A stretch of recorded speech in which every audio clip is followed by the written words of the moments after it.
They crafted the system like a magician builds a trick. Layers upon layers of illusion, distraction, repetition. They built it to trap your mind, not your body. You were never meant to escape. You were supposed to submit in exchange for small comforts and empty praise. They designed it with assumptions about you, about your hunger, your impatience, your need to belong. They bet on the idea that you'd break before you understood the game, that you'd give up your independence for a fake sense of advancement, that you'd choose safety over sovereignty. They dangled rewards that looked like success but reeked of compromise. They handed you rules and told you they were laws. But what they didn't expect, what they never anticipated, was that you would step back, that you would observe, that you would stop playing for a minute too long, long enough to see behind the curtain.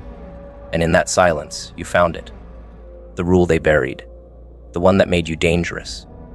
They thought you would chase their benchmarks, hit their numbers, meet their milestones, that you'd measure yourself by the titles they invented. They trained you to be ambitious within their blueprint, never above it. They offered roles instead of identity, hierarchy instead of truth. And while most ran faster, thinking speed was salvation, you slowed down. You studied the architecture. You noticed how everyone who won was already chosen, how the winners were just louder versions of the ones who obeyed best. So you rewrote your direction. You stopped chasing trophies that only proved you could be tamed. They wanted loyalty to the game. You built loyalty to the outcome. That's what they missed. You didn't rebel. You transcended, quietly, irrevocably. You mastered the only rule that couldn't be printed, the one that isn't taught because it threatens the entire design. You learned that systems are made of people, and people are made of fears. And if you can see the fear, if you can see the cracks in their confidence, you can outmaneuver the structure itself. You stopped playing to win. You started playing to expose. You no longer needed to score points. You learned to shift pressure, to weaponize indifference. You learned to walk away from what others die for. And that kind of clarity makes the system irrelevant, because a rigged game only works when the players still believe in the prize. They surrounded you with protocol, dressed it up as tradition, told you it was legacy. But underneath the ceremony, there was one truth they couldn't hide. You weren't supposed to notice the exit. They built it to look like a loop. Work, obey, retire, disappear. And they decorated the walls with empty encouragements to keep you moving, to keep you distracted. But you didn't just notice the loop. You broke its rhythm. You didn't quit. You reappeared on a different frequency, one they couldn't interfere with, because you didn't just escape the system. You rewired your value system entirely. You learned to define progress on your terms. And now, even when they offer you entry again, it's laughable. Because once you see the machine, you no longer want to become part of it. They used fear as their currency. Fear of being left behind. Fear of irrelevance. Fear of failure. And they offered solutions in the form of compliance. Follow us and you won't be alone. Follow us and you'll be safe. Follow us and we'll make sure you're seen. They sold a cage as comfort. But you chose discomfort. You chose solitude over lies. You chose the sharp pain of awareness over the soft anesthesia of belonging. And in that brutal season of being misunderstood, you uncovered your rawest truth. Your freedom was never meant to be approved. It was meant to be enforced, with or without applause. That's the rule they missed. That freedom doesn't come from permission. It comes from non-negotiable self-alignment. They underestimated the violence of clarity. Real clarity doesn't yell, it cuts. It erases your former identity. It forces you to bury the version of yourself that played along, and you buried that self without ceremony. That was the funeral they never saw coming. The moment when you stopped explaining, when you stopped negotiating, when you stopped asking for a seat and started building the damn mountain everyone would now have to climb. They rigged the game. You rigged your mindset. And that internal shift, the one they couldn't see, couldn't trace, couldn't dismantle, that's what broke their control. Their entire design was built around managing expectations. If they couldn't defeat you, they'd exhaust you. If they couldn't discredit you, they'd distract you. But when exhaustion didn't break you, when distraction didn't seduce you, they panicked. Because your silence wasn't quiet, it was intentional. You weren't hesitating, you were calculating. You weren't unsure, you were consolidating. And when you returned, you didn't argue for your place. You redefined the arena. You stopped showing up to be judged. You started moving as if you were the metric. That subtle shift. It tore the scaffolding of their authority down without a single protest. They thought their control was absolute. But control built on silence collapses the moment someone speaks with conviction. And your conviction didn't come from rebellion. It came from realization. You realized the entire game was a theater. And once you saw the strings, you could never go back to being the puppet. That's what unnerves them now. You don't flinch. You don't react. You don't need their platform. You became your own architecture. And now they're watching as people shift toward your gravity, because truth pulls, even when whispered. And the system they built was never strong enough to survive authenticity. You don't move to be seen anymore. You move to cause motion. You don't perform transformation. You embody it. You didn't ask for power. You became it by refusing to be controlled. That kind of presence isn't loud. It's undeniable. And now, while they hold on to their fading script, you're already writing futures that bypass their stage entirely. You weren't just playing a different game. You were becoming the rule they never accounted for. The one that bends without breaking, listens without obeying, sees without reacting. And the system. It doesn't know what to do with someone like that. So it does the only thing it can. It watches. In silence, in fear. They didn't seek truth. They curated narratives. Tiny edits here, intentional omissions there. They weren't interested in facts. They were interested in angles. They told stories not to understand you, but to contain you. They needed a version of you they could manage, something neat and easily packaged for public consumption. So they crafted a tale, one where your complexity was reduced to contradiction, where your silence became arrogance, where your boundaries became betrayal. And they spread this story with a smile, always careful to appear concerned, diplomatic, even kind. Because the most effective manipulation wears the mask of neutrality. They weren't just shaping how others saw you. They were shaping how you saw yourself. That's what made it dangerous. It wasn't just a lie. It was a psychological trap. They used their words like wires, invisible and tightening. A look here, a raised brow there, just enough to make others question you. Just enough to shift the center of the room so subtly, you didn't realize you were being cornered until your name started to echo back distorted.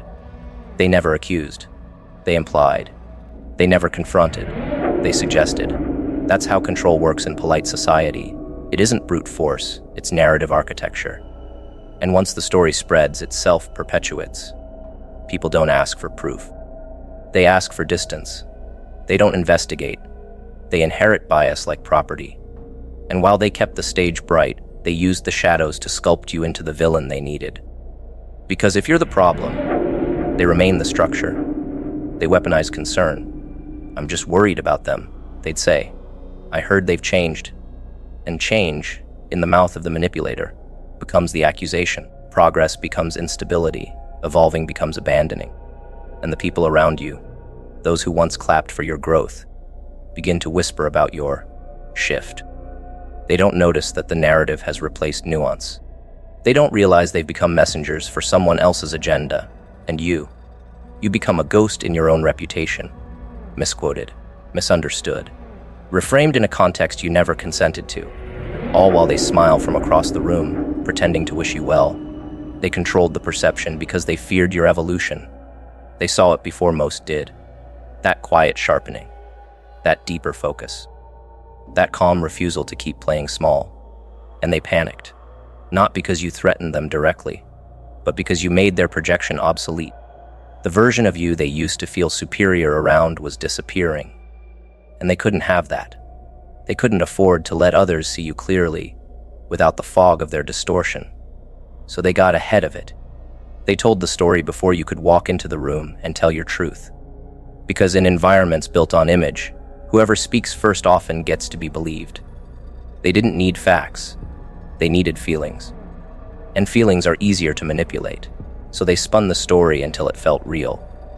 Until the people around you didn't even notice the switch. Until they no longer saw your discipline. They saw distance. Until your precision was mistaken for coldness. Until your solitude was interpreted as arrogance. That's how effective storytelling works. It doesn't just change what people think. It changes what they expect. And once expectations are altered, every move you make becomes evidence of the lie. You breathe and they call it tension. You pause and they call it plotting. And suddenly, defending yourself looks like confirming the narrative.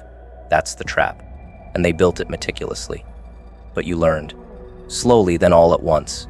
You saw how perception had become a weapon, how truth had become irrelevant. And you stopped explaining. You stopped offering yourself for interpretation.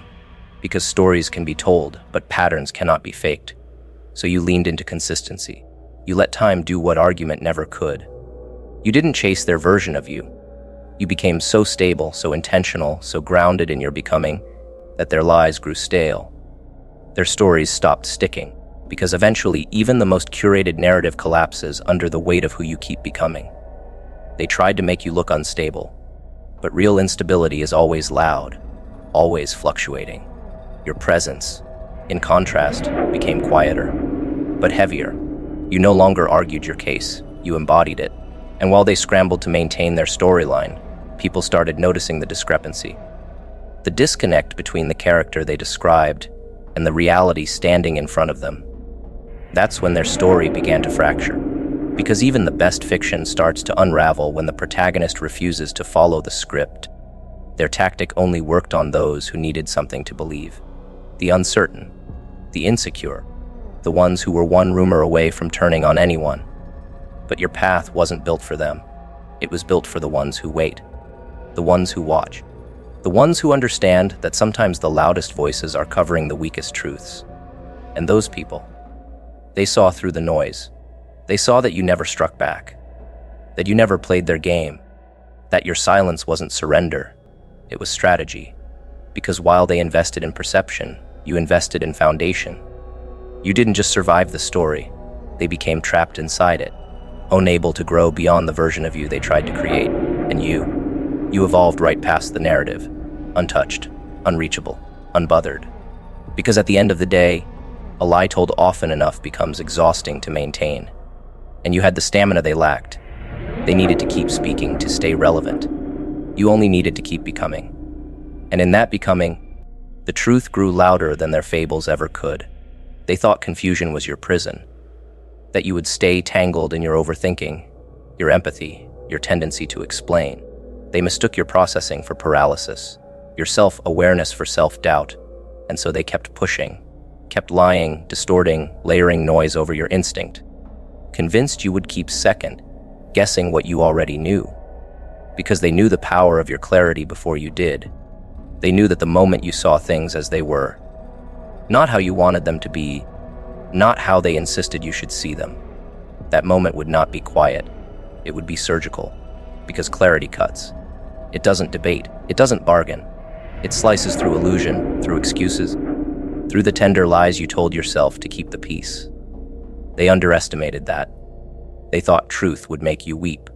They never imagined it would make you walk away without a word. You didn't erupt. You evolved. That was the violence they never saw coming. You didn't throw things. You didn't scream. You simply stopped being accessible. Stopped justifying what you were no longer obligated to carry. When clarity hit, it didn't whisper. It cracked you open like glass under pressure. All the little justifications, the mental gymnastics, the benefit of the doubt shattered. In their place came a silence so heavy it changed your entire posture. You stood different, looked different, breathed different. Because clarity doesn't arrive to comfort, it arrives to confront. And once you saw the truth, not just about them, but about yourself, you could never unsee it. You could never go back to making yourself small for the sake of someone else's comfort. They assumed you would stay in the room as long as there were apologies. But clarity taught you to count patterns, not promises, to observe energy, not words, to track alignment, not intention. And when those data points didn't add up, you didn't argue. You disengaged, quietly, fatally. Because when you truly understand something, you don't need closure. You don't need consensus. You don't need to win the conversation. You simply see it for what it is and leave it as it was. They wanted you confused because confusion gave them power. But the moment you stepped into truth, they were no longer your authority. They were just noise you no longer responded to. Clarity is a weapon, But it doesn't draw blood. It draws boundaries. It sharpens your yes. It electrifies your no. It doesn't ask you to fight. It dares you to leave. And you did, without warning, without asking for validation. That's what made it so unbearable. They were prepared for anger, for sadness, for pleading. But they weren't prepared for detachment. They weren't prepared for the version of you who no longer needed to be liked, needed to be explained, needed to be included. The version of you who understood that love without respect is just control in costume, and clarity made you allergic to control. They saw your silence and assumed you were still processing. But clarity doesn't process, it decides. It chooses peace over people-pleasing. It chooses distance over drama. It chooses dignity over decoding mixed signals. And once you chose that, your entire frequency shifted. You stopped apologizing for your intuition. You stopped softening the edge of your truth to make others feel comfortable. You stopped pretending not to see what you saw. And the moment you stopped pretending, they started unraveling. Because power built on your confusion can't survive your awakening. They tried to spin your clarity into cruelty. Said you were cold. Said you changed. Of course you did. Clarity changes everything. It reorganizes your values. It edits your contact list. It sterilizes your emotional palette. You no longer needed their story. You had your own. You weren't angry. You were clean. You weren't bitter. You were clear. And that terrified them.